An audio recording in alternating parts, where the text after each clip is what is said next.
అంటే మూడీ అని ఎందుకంటారంటే నాకు సాంగ్స్ పిలుస్తారు నన్ను.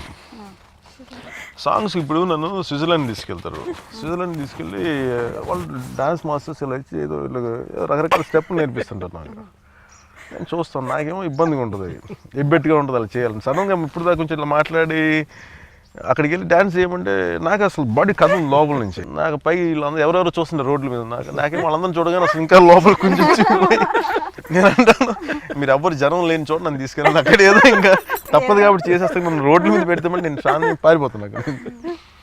మేబీ అంటే నేను ఇబ్బంది పడి ఏది చేయలేను.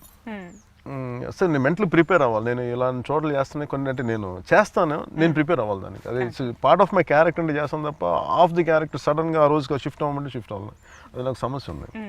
నేను అంటే రీజన్ చెప్తాను, మీరు నన్ను కూర్చోబెట్టి రెగ్యులర్ హీరోస్కి ఉన్న టాలెంట్ నాకు లేదు, అంటే వాళ్ళకు ఉండే కొన్ని క్వాలిటీస్ నాకు లేవు. అందుకని వాళ్ళకి నాలో లేని నేను నాకు ఆపాదించొద్దు అని చెప్పి నేను ఇది ఇంకో పద్ధతిలో చేయమని చెప్పి వెళ్ళిపోతాను. మేబీ దానివల్ల మేబీ మూడీ అనొచ్చు. సపోజ్ ఈ క్యారెక్టర్ వరకు ఏంటంటే పాపం ఆయన కూడా ఇబ్బంది పెట్టాను ఒకసారి. అదే నేను అన్నా అనుకున్నాను మిమ్మల్ని మిగతా హీరోస్తో వర్క్ చేయడం అంటే చెప్పినట్టు వినేస్తారు డైరెక్టర్. మరి కళ్యాణ్ గారు ఒప్పుకున్నారు, నేను అంత ఈజీగా ఒప్పుకోను అనేసి దానికి. సో ఇలాంటి రెస్ట్రిక్షన్స్ ఉంటాయి మరి కళ్యాణ్ గారితో వర్క్ చేయడం. మేము ఎప్పుడు బౌండరీ దాటలేదండి. Character demanded we always did that.